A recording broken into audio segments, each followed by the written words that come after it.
tonight, fighting in the face of a tenuous ceasefire in Syria. Sometimes you have to let them fight. This, as the president is touting a win, crediting his decision to pull American troops as a victory. There's going to be political influence in foreign policy. On impeachment, the acting White House chief of staff says no quid pro quo, but admits withholding aid to Ukraine. I have people getting subpoenas I never heard of. Facing a subpoena, Energy Secretary Rick Perry is handing in his resignation. Plus, Follow me.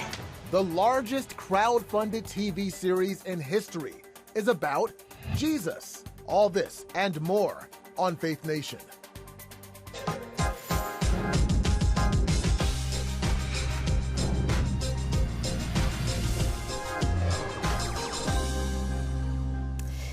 a ceasefire full of uncertainty tonight. Welcome to Faith Nation. I'm Jenna Browder. And I'm Eric Phillips in for John Jessup tonight. We begin with new videos showing gunfire and shelling in northern Syria after Vice President Pence brokered a 5-day ceasefire with Turkey's president.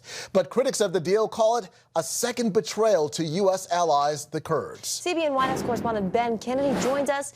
Ben, what are you hearing tonight? Well, Jen and Eric, we were talking about this in our morning news meeting. It is not clear when this ceasefire started. The agreement didn't state when it began. And also, Turkey's foreign minister has pushed back on the term ceasefire used by the VP and even President Trump here at the White House, saying this is simply a pause in Turkey's operation. Turkey and the Kurds continued to clash despite what the White House is calling a ceasefire.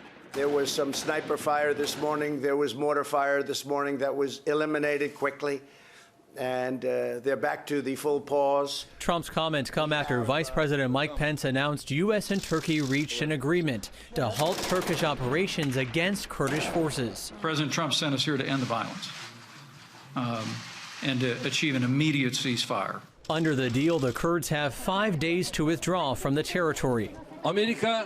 If the United States is able to keep the promises it gave us by Tuesday night at the end of the 120-hour period, the issue of a safe zone will have been resolved.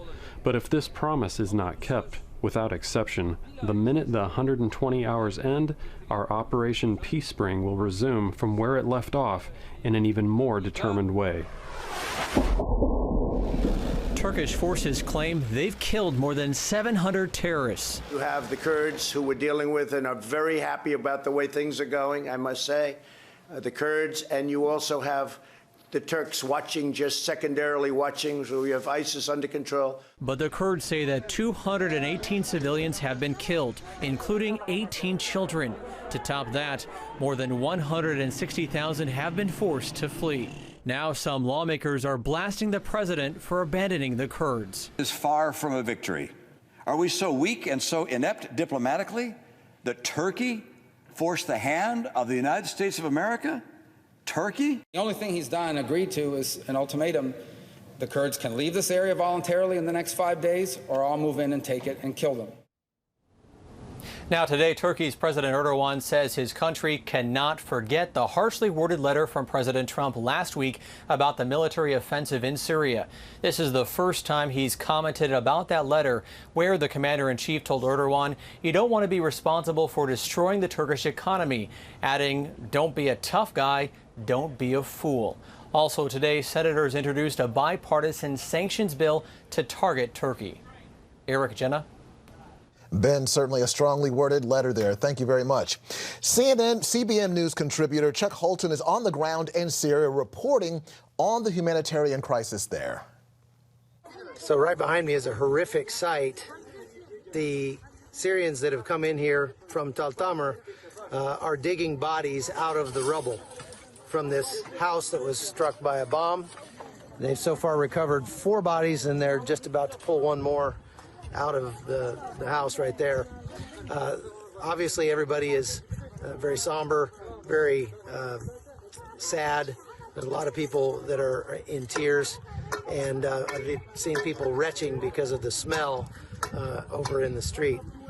We're only less than a kilometer or so from the city of Sarikani, and they've been given 5 days to recover all of these bodies and the wounded out of there. But as yet, nobody has been able to get into Surry County proper. So if this is what they're finding on the outskirts, they're not too sure what it's going to look like once they get into the city. There are a number of aid agencies on the ground trying to help to bring aid to civilians injured and displaced during the Turkish invasion. In other news tonight, the president's chief of staff is the latest administration official to find himself at the center of the Democrats' impeachment inquiry. This as another member of Trump's cabinet calls it quits. Senior Washington correspondent Jennifer Wishon joins us with more. Eric and Jenna, depending on who you ask, acting White House Chief of Staff Mick Mulvaney either put his foot in his mouth or is the latest victim of fake news. Making a rare appearance behind the podium in the White House briefing room, Mulvaney fiercely defended the president. And I have news for everybody. Get over it. There's going to be political influence in foreign policy. As a matter of policy, he says the president isn't a fan of foreign aid, especially to countries known for corruption. And while the U.S. was withholding military aid to Ukraine, he says Trump was frustrated European countries weren't paying their fair share. Did he also mention to me in the past the corruption related to the DNC server?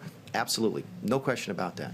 But that's it. And that's why we held up the money. Democrats on the Hill call Mulvaney's words an admission of guilt. Things have just gone from very, very bad to much, much worse. Mulvaney later accused White House reporters of misconstruing his words to advance a political witch hunt, writing, "Let me be clear, there was absolutely no quid pro quo between Ukrainian military aid and any investigation into the 2016 election."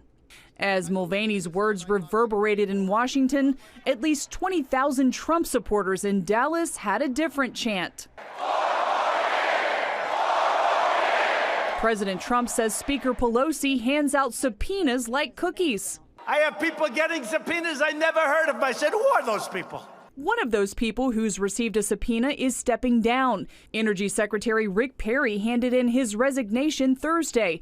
The president calls him a terrific guy, but Perry has come under scrutiny over the role he played in Trump's dealings with Ukraine. Once a skeptic about the need for a Department of Energy, Perry said in an exclusive interview with CBN News this month, he's changed his mind and is proud to have played a role in America's break from dependence on foreign oil. We've become the #1 oil and gas producing country in the world. Perry is one of Trump's longest-serving cabinet members. Each week, he joins his counterparts for a Bible study led by Capitol Ministries. To be with people who share your values, I happen to think it's one of the most consequential things that I do in this administration is to meet with them, to study the Bible, to reflect for this administration, reflect for President Trump, that he is surrounded by men and women who are grounded in Judeo-Christian values. And Perry has been given a deadline of today to hand over subpoenaed documents related to his work in Ukraine. But of course, the trend among White House officials has been not to comply with those demands. Eric and Jenna. And joining us now is Democratic Congressman Ro Khanna from California. Representative Khanna, good to have you. Thanks for joining us. Great to be on. Representative, what's your take on the ceasefire declared in Syria? Well, it's a positive step that the violence has stopped, but we have a lot of unanswered questions. What is going to happen to the 1.7 million Kurds in northern Syria? They fought alongside us in defeating ISIS. I want to make sure that they aren't going to be expelled, that they're going to be able to stay. And is Turkey committed to stopping the violence, or are they going to resume it after 5 days? Do you think the president deserves any credit here? I'm glad that we have a ceasefire that stops violence, but if we can make sure that the Kurds get to stay in northern Syria, and if we can make sure that Turkey doesn't restore violence, then it will be a successful outcome. But until we have those two questions answered, I don't think we can have a premature declaration of victory. Do you still advocate a responsible U.S. troop withdrawal from Syria? I do, and I have always supported the idea of getting our troops home, both from Syria and from Afghanistan, but we need to do so with a commitment from Erdogan not to go after the Kurds. We have the leverage over Turkey to do that. They're a NATO ally. They're dependent on American military aid. They're dependent on our economic aid. We need to make it clear to them they should not go after our allies, the Kurds, who helped us in the fight with ISIS. Once we have that agreement, we should withdraw. So I'm hopeful that Secretary Pompeo, Vice President Pence will get that commitment so that the withdrawal will not compromise the interests of our Kurdish allies. Shifting gears here, where do you stand on impeachment, Representative Khanna, and how likely is an impeachment vote? Well, I believe we need to protect the Constitution. We are hearing investigation and evidence from a lot of State Department officials about concerns that the president may have abused the Constitution in getting information on Vice President Biden. We need to get all of the facts and then make a decision. My guess is that that will happen this year. But it's also important at the same time to do the work of the American people. And I have been focused on lowering the cost of prescription drugs, on pushing for infrastructure and rural broadband investment, on pushing for investment to bring technology jobs to rural America. So I think we have to also focus on getting things done for the American public. When it comes to campaign in the election 2020, you are a Bernie Sanders supporter. Congressman, are you afraid of Elizabeth Warren and that she may be stealing some of his thunder? Well, she's undoubtedly doing very well. I think it's a three-person race with Vice President Biden, Senator Warren, and Senator Sanders. I will tell you, Senator Sanders connects when he goes to rural America, when he talks about farmers getting a fair price for the corn they grow or for their dairy, when he talks about revitalizing downtowns and rural communities that have shrunk, when he talks about bringing rural broadband. So he represents a rural state, and I think he's going to do very well with working-class Americans and also with rural Americans. He won the backing of Representative Alexandria Ocasio-Cortez and Representative Ilhan Omar. How big of a deal is that for the campaign? Well, it's a great boost of energy for the campaign to have young, progressive women of color supporting him. It shows how broad his coalition is. He has folks in technology supporting him. He has young progressives supporting him. He has independents supporting him. And he has many working-class Americans supporting him. So the reason is that he is fighting for those who have been counted out and left out. And I believe he will have a broad coalition. All right, Congressman Khanna, we have to leave it there, but thank you so much for joining us today. Thank you always for having me on and being so fair. And we will take a quick break. Our political panel is up next.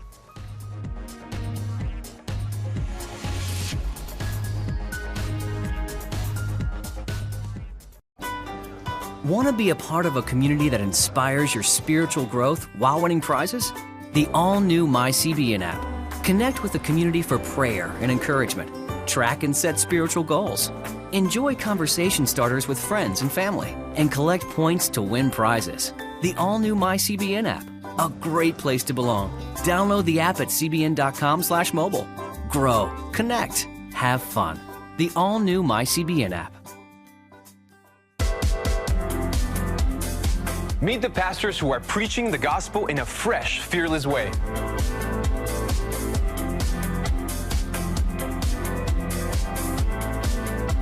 I'm Roberto Torres-Cedillo. Join me each week for Next Gen Voices.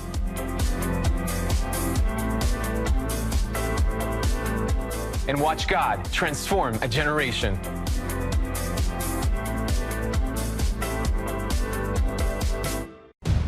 Prophecy thousands of years old. We were called to be a light to the world. Being fulfilled today. Discover how. Get to life. Call 1-800-700-7000. We consider it our duty to reach out and help others around the world. For a gift of $10 or more, you can own the acclaimed CBN documentary To Life. Just call 1-800-700-7000 or log on to cbn.com. To treat a human No matter what he is, which religious he have, which color he is, this is what I'm doing. See how the people of Israel are fulfilling prophecy History is being written, and I want to be a part of it. by sharing their knowledge In Africa, in Asia, in South America, in East Europe. and their love. This is how we work. This is us. Get to life. Call 1-800-700-7000 or log on to CBN.com. And we're back with our political panel. We're joined by Julia Manchester with The Hill and CBN's chief political analyst, David Brody. Julia, let's start with Syria. Mitt Romney has called this a bloodstain on the annals of American history. Lindsey Graham told us this week that he would be President Trump's worst nightmare on this issue. Can this get any worse for President Trump? You know, it doesn't seem like it can get any worse for President Trump, but it certainly is starting to get worse for President Trump. David just pointed out that Senate Majority Leader Mitch McConnell just released an op-ed in the Washington Post slamming President Trump's decision to withdraw from Syria. So it seems like Republicans in the Senate and the House are normally very lockstep with President Trump, but foreign policy is the one area, and Syria in particular is the one area where they will not stay in lockstep with him. And it seems that right now, the only two people who are defending the president on this is Mike Pompeo and Mike Pence. Now, David, what about President Trump's supporters out there? Could this get worse for them? Yeah, I think so. And I think we're seeing for the first time, really, mainly in his presidency, that he's not a Republican. He's a Trump-publican. And we've talked about this for a long time. And here you go. You know what? If you're going to support Trump, this is part of the bathwater as well. You have to deal with it. And sometimes it gets smelly and stinky. And that's exactly what's going on right now. Now, Julia, the president's chief of staff finds himself right in the center of the impeachment inquiry. Tell me, how bad was it to say that the quid pro quo comments that he made, how bad were they for Trump, and how lasting do you think the effects will be? Well, it was definitely a negative moment for the administration. Some House GOP aides told my colleagues up on the Hill that the comments were fireable and they could result in Mulvaney's firing. Sean Hannity, a frequent defender of President Trump and an advisor to President Trump, called them idiotic. So, you know, you're seeing Republicans behind closed doors complaining, but we're seeing Republicans to reporters today essentially saying, oh, he walked it back later. So you're going to see Democrats latch onto this, but Republicans will probably still defend it. Well, anytime you have to walk something back, it's not a good day for the administration. Or explain yourself, for sure. But, you know, in Mulvaney's defense, he was honest. I mean, he did say, look, this happens all the time, and he's right. The question is, what is a legal quid pro quo and what is an illegal quid pro quo? That's a lot of vowels. Hey, just about a minute left, but let's talk about election 2020. Julia, you were in Ohio this week for the Democratic debate.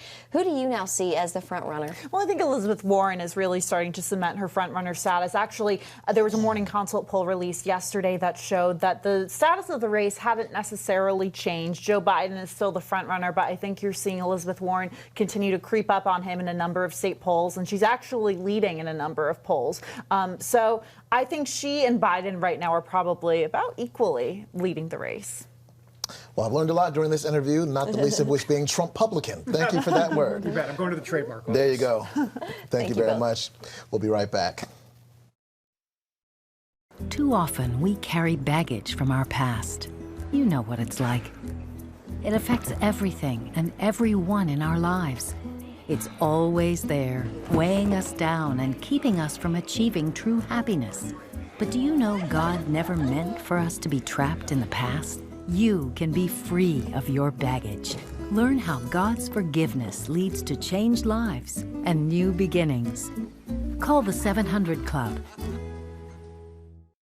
I'm Ephraim Graham, and this is Studio 5. Cruise with me as I discover the good things happening in the world of music, sports, television, and movies. The fact that Ryan Coogler was going to be directing the film, I knew that something special was going to happen. We'll chat with artists at the forefront of entertainment and explore the connection between popular culture and faith. I asked my pastor, I said, well, does that mean I'm supposed to be a preacher? He says, well, no, you already have a pulpit. Watch Studio 5, Wednesday night at 9:30. Tikkun Olam. This is our nature as a country. To make the world a better place. Literally, we felt the earth shaking. The Christian Broadcasting Network presents To Life, how Israeli volunteers are changing the world. This film needs to be seen by everyone. I was in tears. Now you can own the inspiring documentary To Life on DVD. There is blood on our hands if we know and we walk away. I'm so grateful that this film was made. To Life can be yours for a gift of $10 or more. Call 1-800-700-7000 or log on to CBN.com. We know that every minute counts to save life. It'll bless Israel, but it'll also bless all the friends of Israel. Discover the untold story of how Israeli volunteers are making the world a better place. Call 1-800-700-7000 or log on to CBN.com to get your copy today. Have you ever given to a GoFundMe cause? Well, these days, entire TV shows are being crowdfunded with these kind of sites.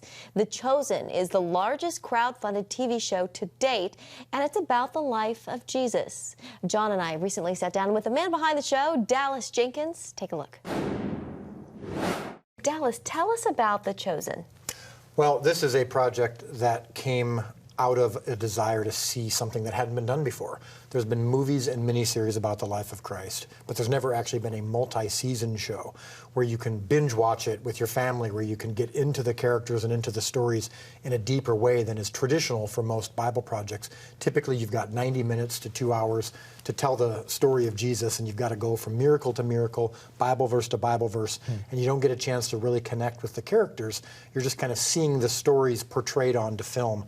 And in a show that you're binge watching with your family or with your wife or whatever, you're actually getting a chance to explore these characters and these stories over the course of multiple seasons. And so you can take your time more, you can get deeper into it.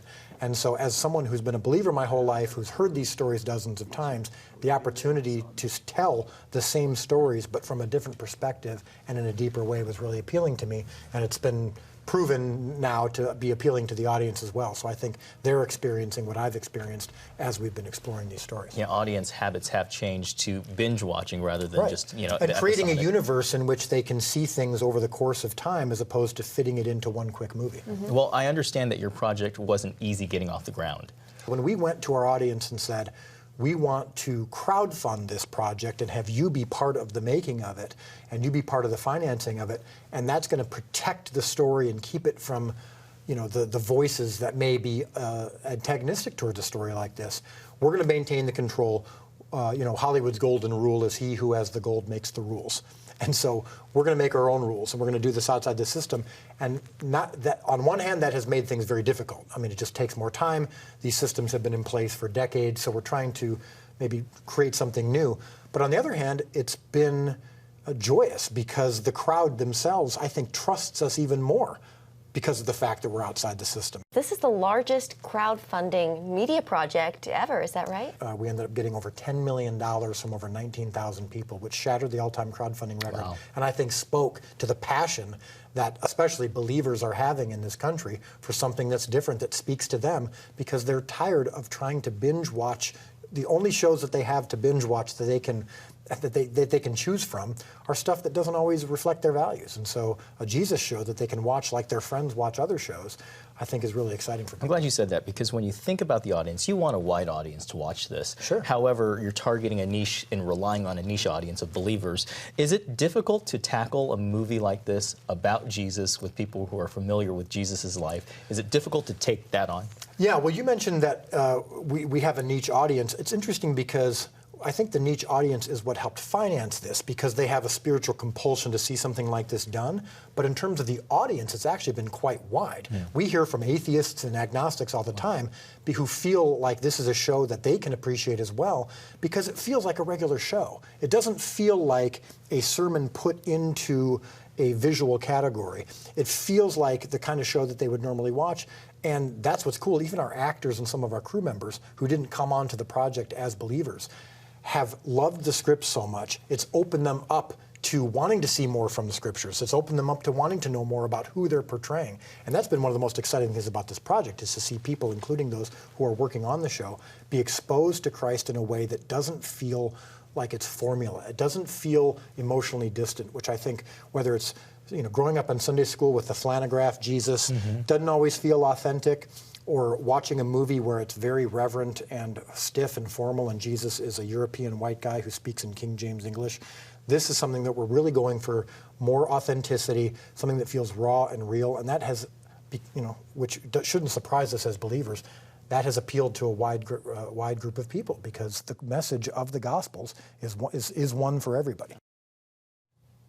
And you can watch the first season of the show for free by downloading the app. Just search The Chosen in the App Store.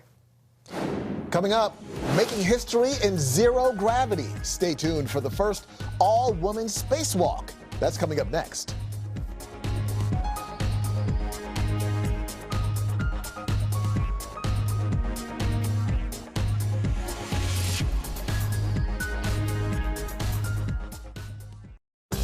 It's the new Superbook Bible app.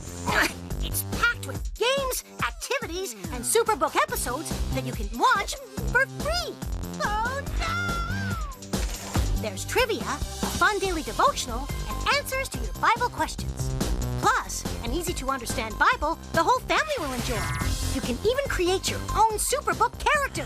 Ta-da! It's the new Superbook Bible app. Free downloads on iTunes, Google Play, and Amazon.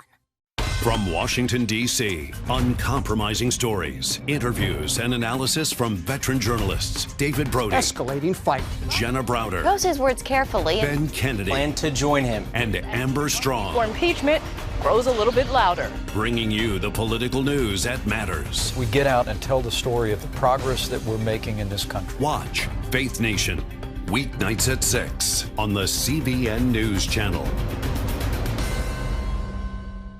We will move the American embassy to the eternal capital of the Jewish people, Jerusalem.